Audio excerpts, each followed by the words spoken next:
चलो class start. तो थोड़ा सा रिवीजन कर लेते हैं इसी पॉइंट को, थोड़ा जो पढ़े थे उसमें से।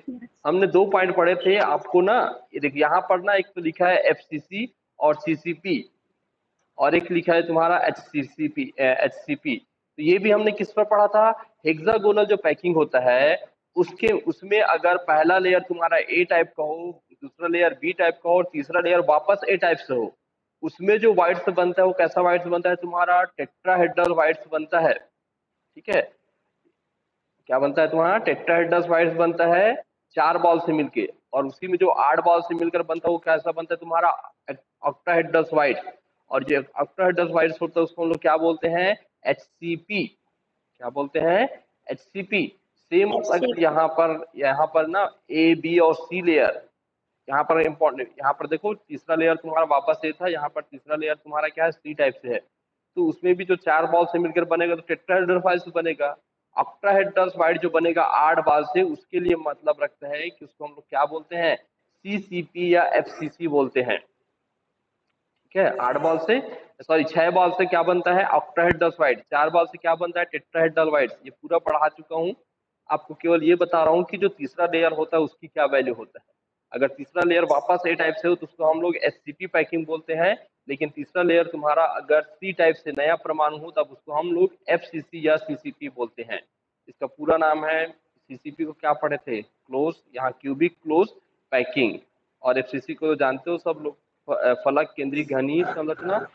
ठीक है, ये आगे फिर हम लोग और इससे आगे चले गए थे, और ये वाला पर भी हमने डिस्कशन कर लिए थे।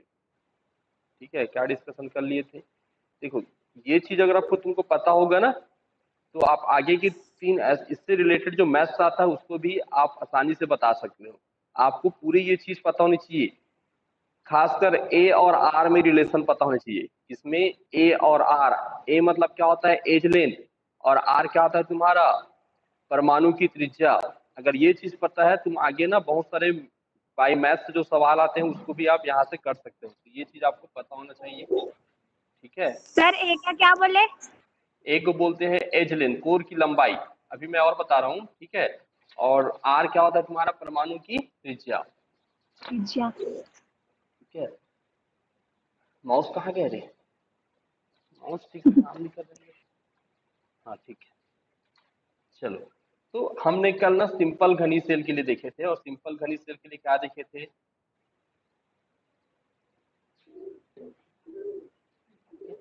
ये यहाँ पर देखो, मैं ऐसे बना देता हूँ ना, एक ऐसा यहाँ पे परमाणु होगा, और ये दूसरा ऐसा यहाँ पर क्या होगा, परमाणु होगा।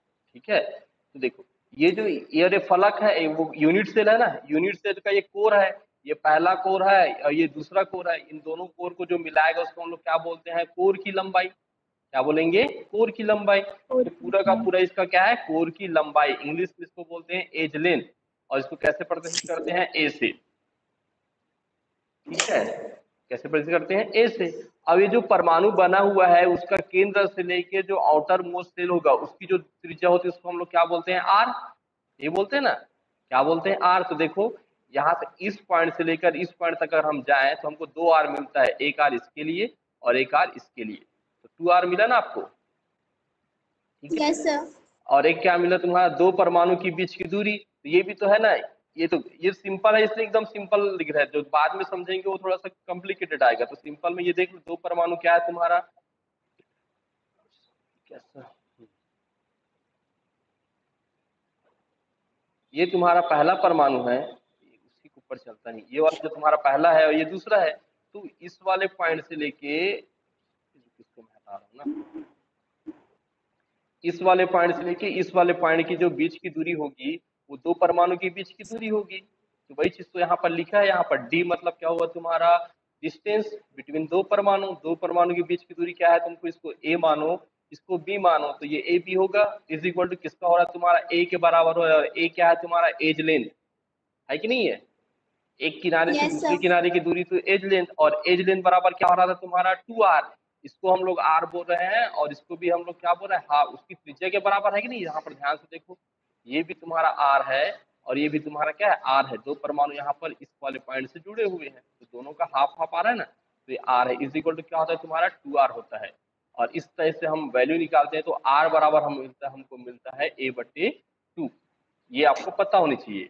या ए बराबर क्या मिलता है तुमको 2r, और आर बराबर क्या मिलता है a/2। ये होता है तुम्हारा सिंपल घनीय सेल या एसएससी के लिए ए और आर के बीच में रिलेशन। आपको ए और आर का रिलेशन पता होना चाहिए, आगे बहुत सारे सवाल इसी बेस पर बनते हैं। ठीक है, तो ये क्लियर होगा पहले के लिए? Yes sir. ठीक, एक बार रूम को लॉक करके अनलॉक करता हूँ। ठीक, नेक्स्ट क्या है तुम्हारा फलक केंद्री। अब फलक केंद्री में क्या होता है आपको पता है ना? इसमें तो आपको क्या पता है कि केवल कोर कोर में होता है।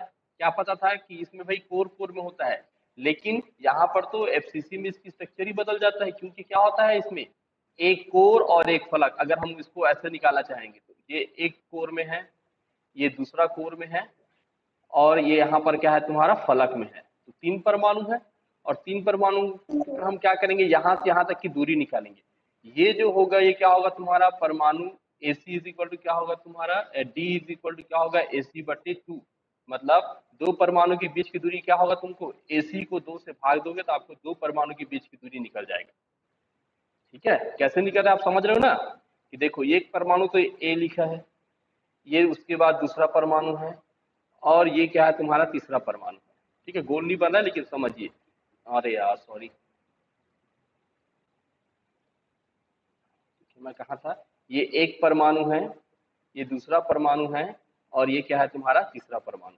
इसी को हमने देखो यहाँ पे मैं इसी को और बना रहा हूँ ना, इसको हमने क्या माना है AC, माना कि नहीं माना है? और हमको टॉपिक में क्या पूछ रहा है भाई कि आपको 2 परमाणु के बीच की दूरी निकालना है। तो हम तो 2 परमाणु के बीच की दूरी मतलब हम इसको ही निकालेंगे ना। यहाँ से लेके यहाँ तक का डिस्टेंस इज इक्वल टू 2 परमाणु की दूरी। यहाँ से लेके यहाँ तक की जो डिस्टेंस है वो क्या है तुम्हारा 2 परमाणु की दूरी।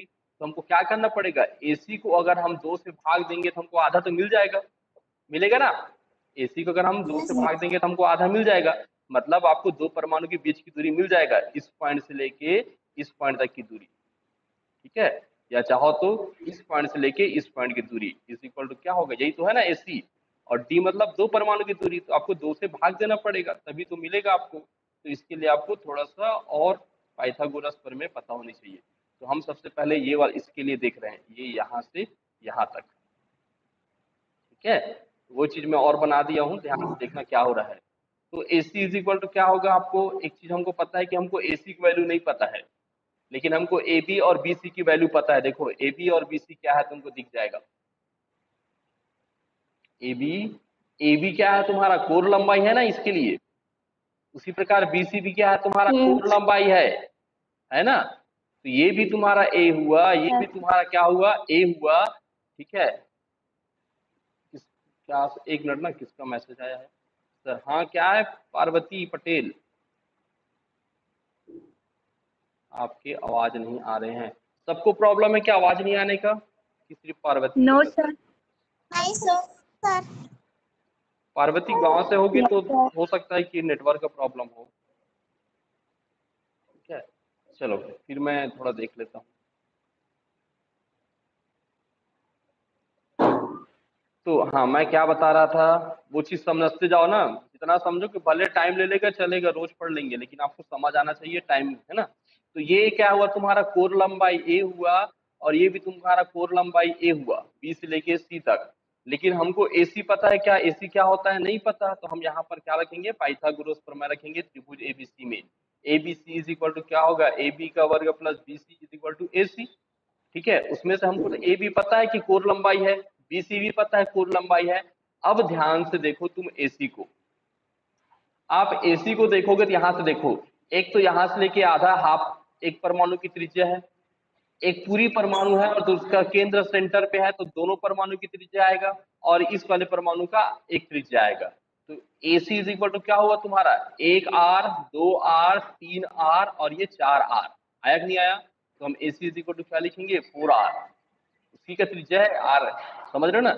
एक परमाणु का त्रिज्या क्या होता है, उसकी सेंटर पॉइंट से लेके उसके बाह्य कक्ष की दूरी। तो ये वैसी है ना, एक पॉइंट से लेके इसकी बाह्य कक्ष की दूरी सेम। अगर यहाँ पर बात करें तो ये केंद्र है, तो यहाँ ये भी इसकी r है, और इधर भी क्या है r है। तो एक परमाणु का 2r आ रहा है, और यहाँ पर तीसरे जो है उसका 1r आ रहा है। तो कितना r मिला तुमको 4r। ठीक है का, और यहाँ पर वर्ग इसलिए आपने वर्ग लगा दिए। ठीक है, और ये देखो आपको समझने के लिए कितना आसान पीपीटी जो बना दिया गया है, वो कितना समझा रहा है। इसको हो सके तो हम लोग ब्लैक बोर्ड में इतना क्लियर नहीं बता पाते जितना यहाँ दिख रहा है ना। तो हर चीज का एडवांटेज है और डिसएडवांटेज है, एडवांटेज को लेके चलो। तो यहाँ पर देखो क्या हुआ, ए का वर्ग दोनों को जोड़ेंगे तो ये 4r² आएगा।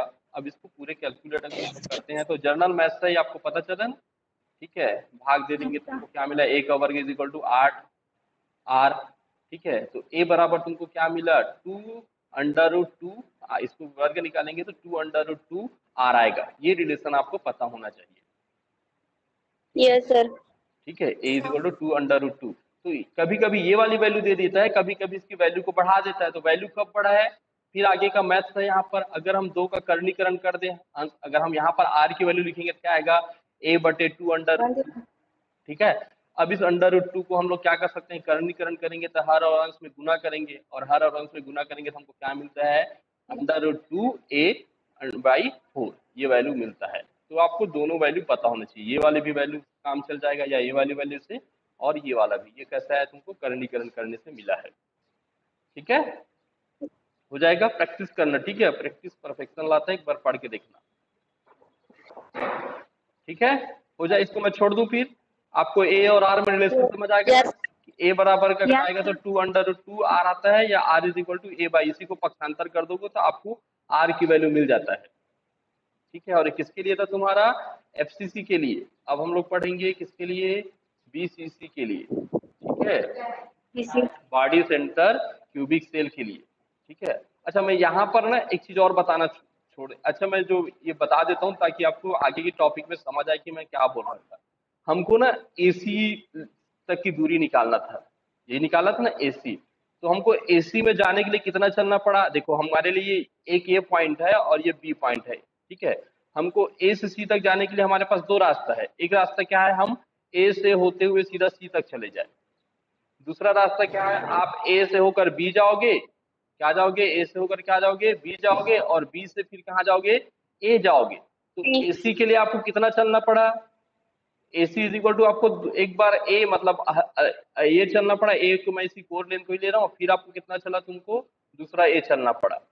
ए मतलब ए बी तक पहुंचे, फिर हम क्या पूछे, ए से सी तक। तो आपको ए सी तक जाने के लिए आपको 2 बार ए को चलना पड़ता है, ठीक है। ये मैं बोल क्यों रहा है, ये आगे समझ आएगा सर। हाँ सर, हाँ बोल, हाँ सर अभी जो बोले ना आप एसी को 2 बार चलना, उसको एक बार फिर से रिपीट करोगे क्या सर?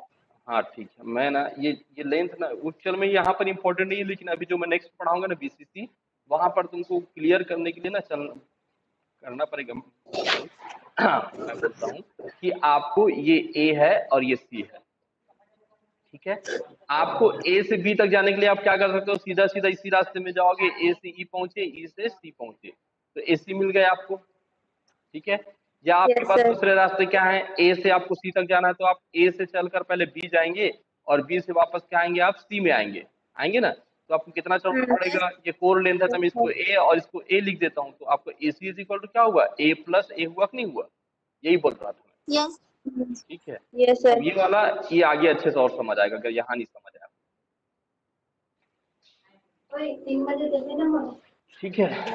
अब जो बॉडी सेंटर होता है उसकी क्या खासियत है, बॉडी सेंटर होता है उसका क्या खासियत है, इसके बॉडी में क्या होते हैं, एटम होते हैं, ठीक है। तो देखो दो परमाणु के बीच की दूरी यहाँ पर होगा एडी होगा, ठीक है। दो परमाणु के बीच की दूरी क्या होगा तुम्हारा, एडी होगा। ध्यान से देखो, क्यों, क्योंकि यहाँ पर एक परमाणु इसके कॉर्नर पर है, एक सेंटर में रखा है जो बीचों बीच है, और एक इधर लास्ट में है, ठीक है। तो यहाँ पर क्या करना पड़ेगा आपको, ये वाली जो इसकी है ना एडी, एडी को आप जब 2 से भाग दोगे तब आपको क्या मिलेगा, दो परमाणु के बीच की दूरी मिलेगा, समझ रहे हो ना। एडी को क्या करना पड़ेगा आपको, 2 से भाग दोगे तब दो परमाणु के बीच की दूरी मिलेगा, और चूंकि यहाँ पर सेंटर में है इस कारण आपको यहाँ पर एडी निकालना पड़ेगा। अब ध्यान से देखो, अब हमको एडी निकालना है, देखो ये हमको एडी निकालना है।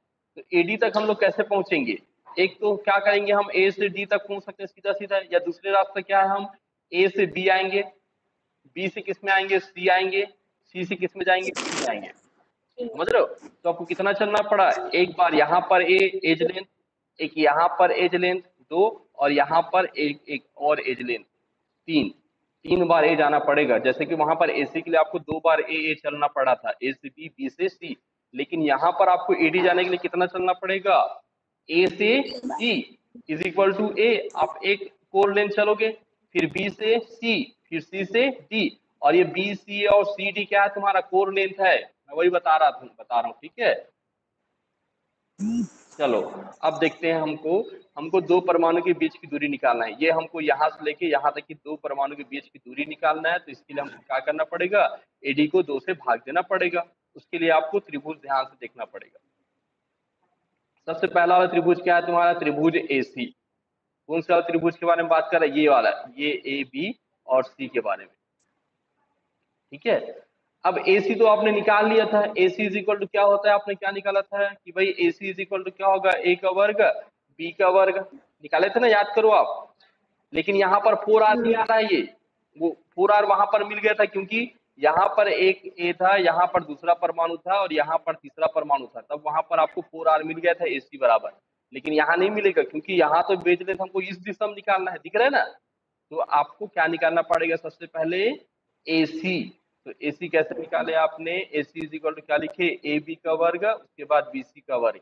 तो ए बी क्या है तुम्हारा, एज लेंथ है A, तो आपने A लिखा है, B का वर्ग इसलिए B लिखा है, BC क्या है तुम्हारा, इससे इस पॉइंट तक का क्या है तुम्हारा, एज लेंथ है, तो आपने A लिखा है। तो AC इज इक्वल टू क्या है तुम्हारा, 2A का वर्ग। इन दोनों को जोड़ोगे तो क्या आएगा तुम्हारा, 2A का वर्ग आया, ठीक है।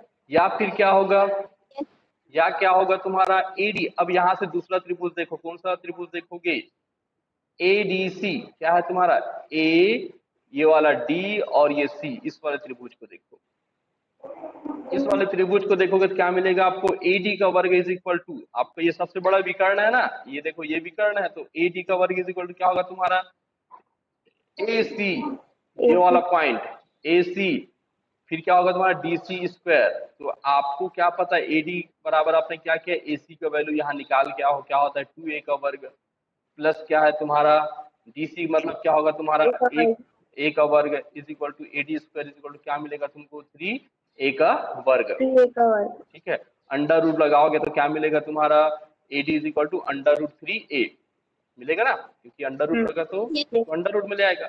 तो D बराबर आपको क्या मिला, हमको पता है ना, D बराबर हमको क्या पता है, D इज इक्वल टू होता है AD/2, ये ऊपर लिखा हुआ है, ये होता है। तो हमने क्या लिखा, D इज इक्वल टू क्या लिखा, अंडर रूट 3, ये किसकी वैल्यू है तुम्हारा, AD का, बटे क्या लिखा 2, ठीक है। तो अब हमको क्या लिखेगा, परमाणु की त्रिज्या निकालो यहाँ से। तो परमाणु का त्रिज्या क्या होगा तुम्हारा R, त्रिज्या मतलब होता है ना, त्रिज्या इज इक्वल टू क्या होता है, व्यास D/2, ये पता है कि नहीं पता है, त्रिज्या मतलब क्या होता है, विकर्ण/2 होता है, या व्यास/2 होता है ना, तो आपने वो लिखा। तो क्या लिखे आपने, AD का वैल्यू क्या लिखे, अंडर रूट 3, और ये क्या है तुम्हारा 2 कहाँ से आ गया, देखो यहाँ ध्यान से देखो, D इक्वल क्या है तुम्हारा अंडर, सॉरी मैं कुछ क्लियर नहीं हो रहा है क्या, नहीं बता रहा हूँ मैं, थोड़ा कुछ कंफ्यूज आ गया है ना, ओके ठीक है। तो आपने बदलता हूँ, ये आपको R इज इक्वल टू क्या पता है, D/2 होता है, व्यास आपको पता है ना। तो आपने D का वैल्यू लिखा है यहाँ पर 3 अंडर रूट 3A/2, ये इसकी वैल्यू भी यहाँ पर लिखी है आपने, सॉरी यार, ये वाले वैल्यू की यहाँ पर लिख दिए। तो ये वाला 2 क्या है, इसकी वैल्यू है, तो इसको टोटल कैलकुलेशन करोगे तो क्या आएगा तुम्हारा, अंडर रूट 3A/4 आता है, या A इज इक्वल टू क्या आता है तुम्हारा, 4A/√3, ठीक है। A बराबर क्या आता है तुमको, A का रिलेशन निकालना है, या R बराबर क्या मिलता है तुमको, 3 अंडर रूट 3A/4 मिलेगा, या इसी को पक्षांतर कर दोगे तो A बराबर क्या मिलेगा तुमको, 4R/√3, ये मिलेगा, ठीक है, ठीक है। तो दोनों का रिलेशन आपको मिल गया। अच्छा, ये तो मैं पहली विधि बताया था, ये देखो इधर मैं शॉर्टकट विधि लिखा हुआ हूँ, ठीक है ना, दूसरी विधि एकदम शॉर्टकट है। देखो ये कैसे बना है आपको समझिए, पहले वाले पॉइंट में तो तुमको समझा रहा था ना कि AC के लिए जाने के लिए आपको कितना चलना पड़ता है, 2 बार A चलना पड़ता है। अगर हम A का वर्ग कर दे तो हमको वैल्यू मिल जाता है। लेकिन यहाँ पर आपको AD तक जाने के लिए कितना चलना पड़ रहा है, एक वाला A, ये दूसरा ये और तीसरा ये, तो वही चीज लिख दे यहाँ पर, और ये AD इज इक्वल टू क्या आ रहा है तुम्हारा 4R आ रहा है। देखो यहाँ से यहाँ तक का एक R स्मॉल r, ये दूसरा स्मॉल r, ये तीसरा स्मॉल r और ये चौथा स्मॉल r, तो 4R स्क्वायर होता है। या इसको करोगे तो टोटल क्या हो जाएगा तुम्हारा, ये वैल्यू सेम चीज है, बस दोनों को समझाने की तरीका अलग अलग है।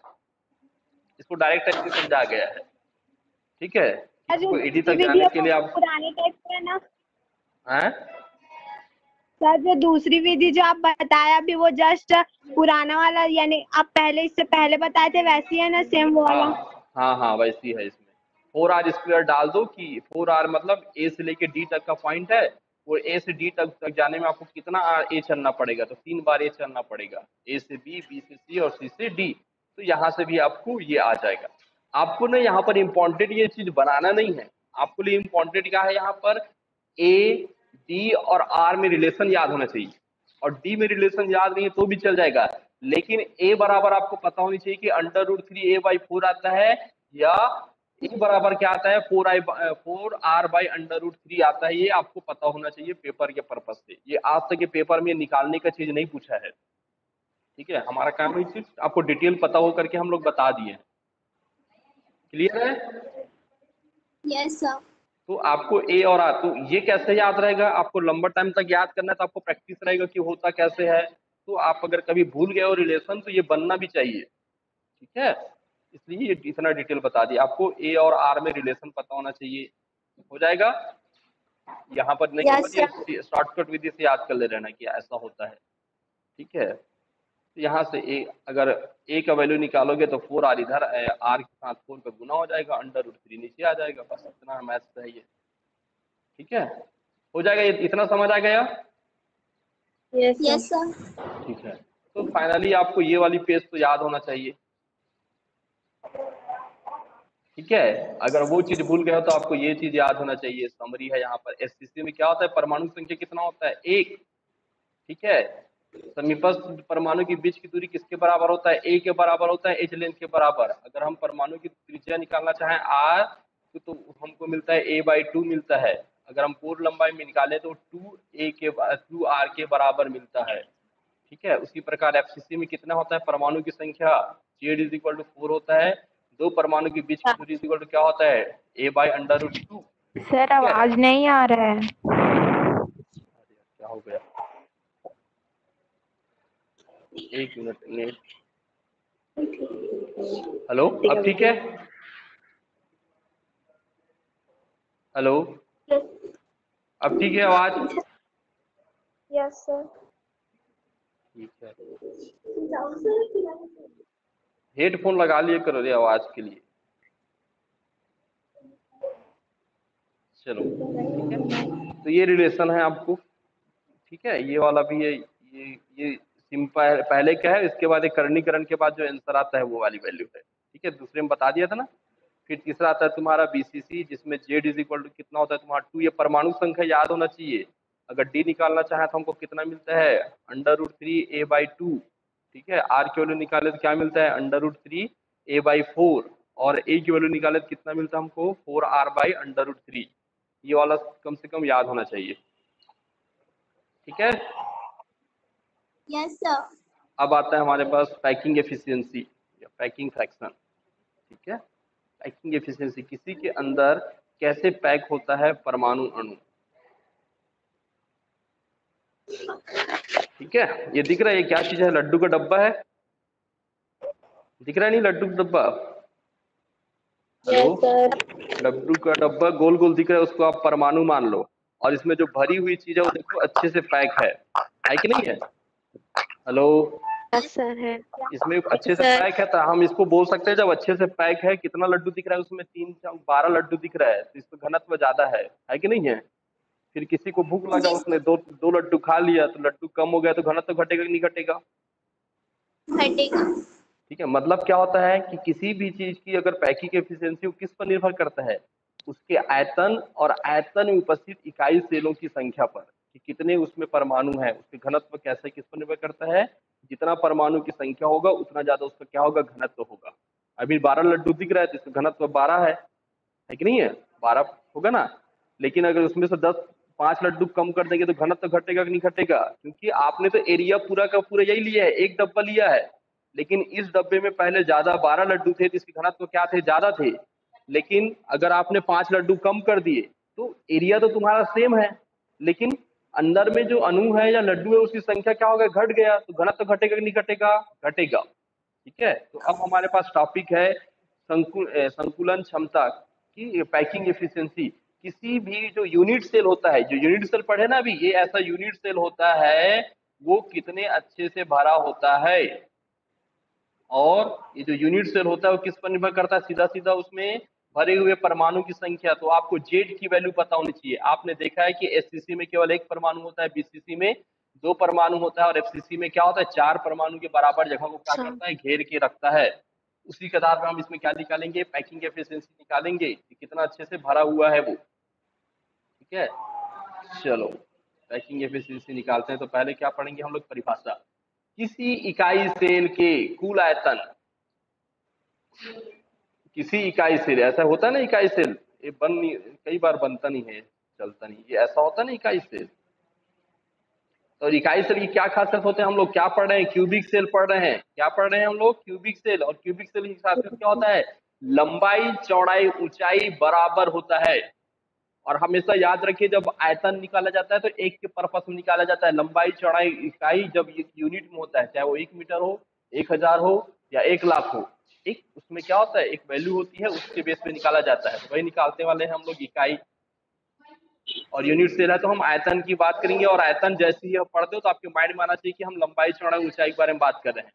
तो इकाई सेल का कुल आयतन का वह प्रतिशत भाग जो परमाणु या अवयवी कणों द्वारा घेरा जाता है संकुलन क्षमता कहलाता है। तो ये देखो यहाँ पर ये लड्डू दिख रहा है, उस लड्डू के बीच बीच में खाली जगह दिख रहा है। तो खाली जगह क्या हुआ? अभी जो पढ़ के आया ना वाइट से, वो हो गया। और जो लड्डू भरा हुआ दिख रहा है वो क्या है तुम्हारा? उसकी संकुलन क्षमता है। जितना जगह लड्डू घेर के रखा है ना, उसकी क्या है तुम्हारा? संकुलन क्षमता है उसकी। ठीक है, पैकिंग एफिशिएंसी है। और जो खाली जगह है वो क्या है तुम्हारा? व्हाइट से है। समझ रहे हो?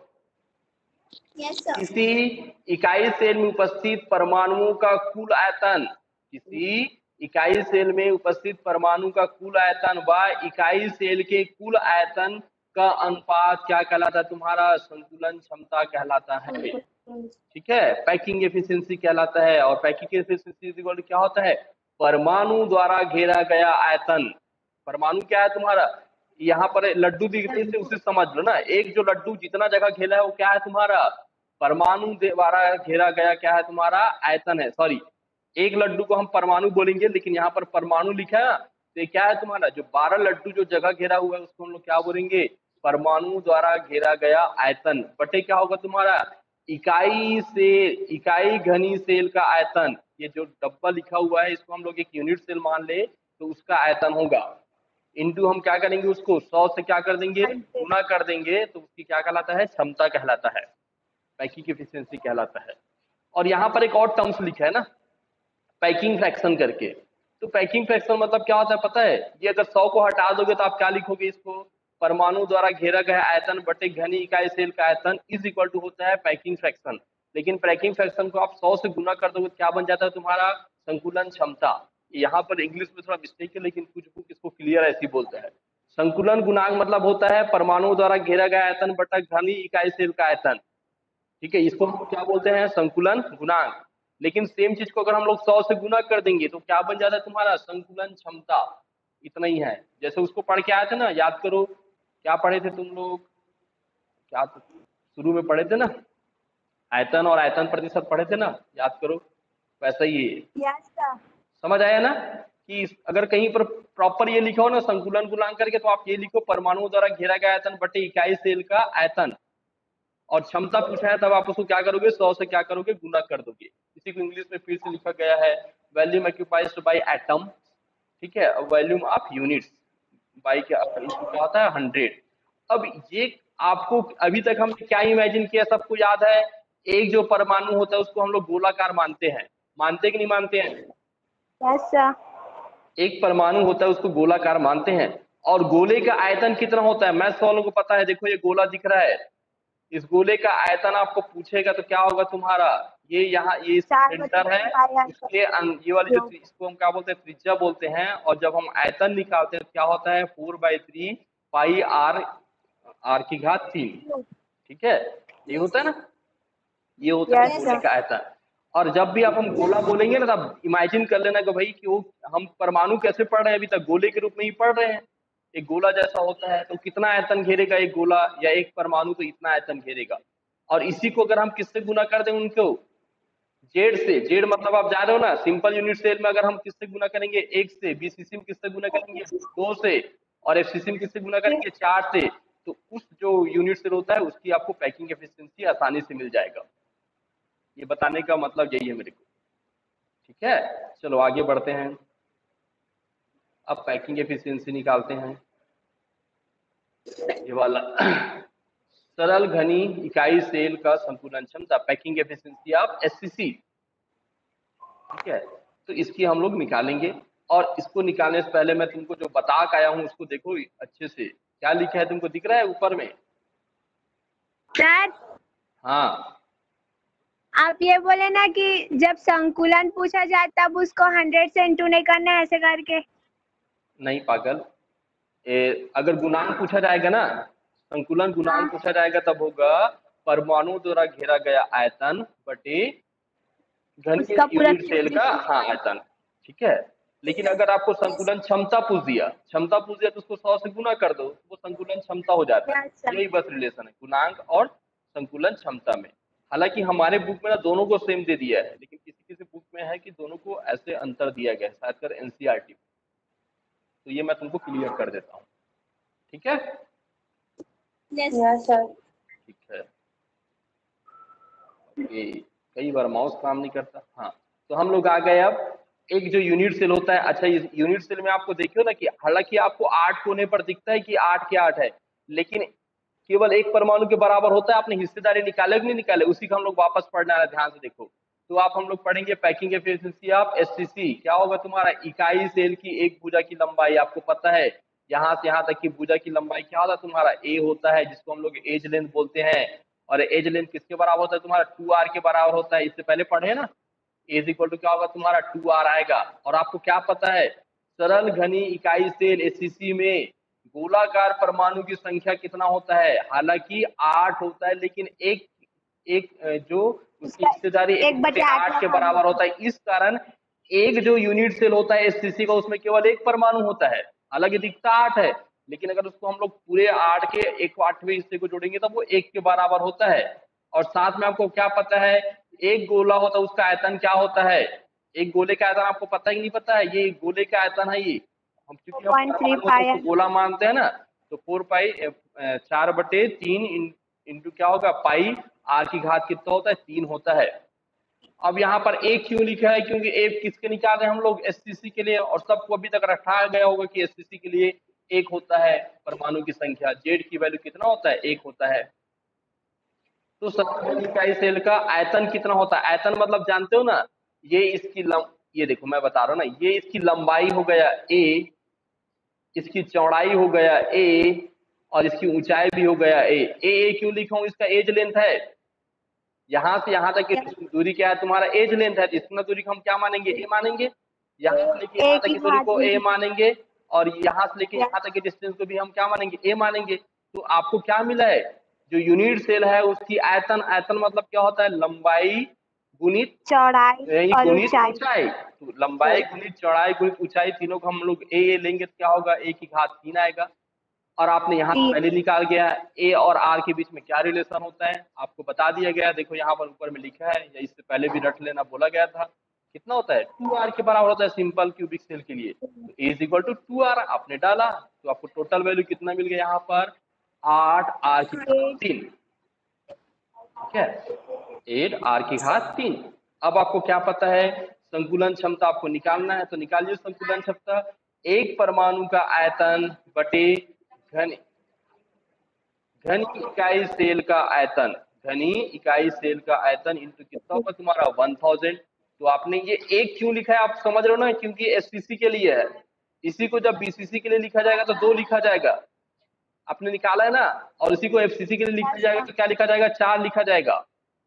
क्योंकि एक यूनिट सेल के अंदर एफसीसी में 1 के बराबर होता है, बीसीसी में 2 के बराबर होता है और एफसीसी में 4 के बराबर होता है।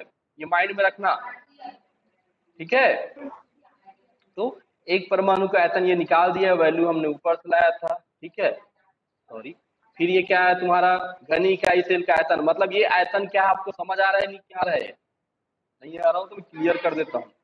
ये जो पूरा एरिया जो घेर के रखा है ना, ये पूरा एरिया यहाँ से लेके यहाँ तक लंबाई चौड़ाई में, ये पूरा जो ये एरिया है ये उसका आयतन है। और इस आयतन में आप देखोगे तो केवल इस 1 का 8वां हिस्सा 1 का 8वां हिस्सा करीब केवल एक परमाणु बराबर होता है, वही इसमें बात किया जा रहा है, ठीक है। तो आपने क्या लिखा, एक परमाणु का आयतन बटे क्या हुआ, घनी इकाई सेल का आयतन इंटू 100, ठीक है।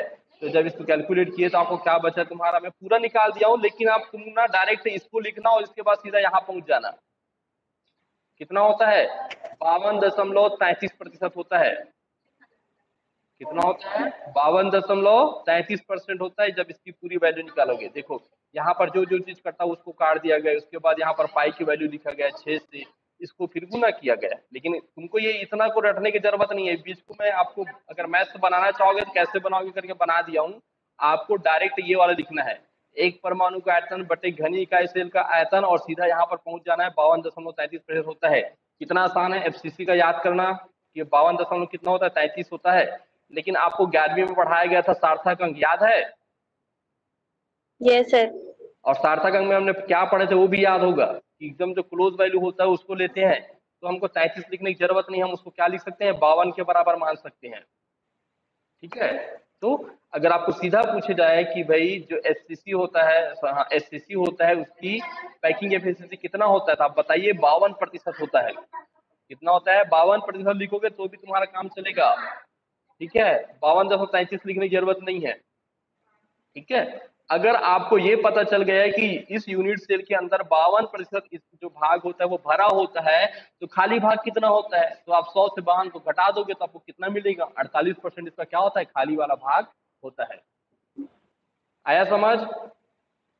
Yes sir. ठीक है। तो मैं एक बार और रिपीट करता हूँ कि आप इसके बाद ये 2 लाइन को सिर्फ आपको समझाने के लिए बताया गया कि कैसे इसको भाग दिया होगा, गुना किया होगा, तो 52.3 आया है।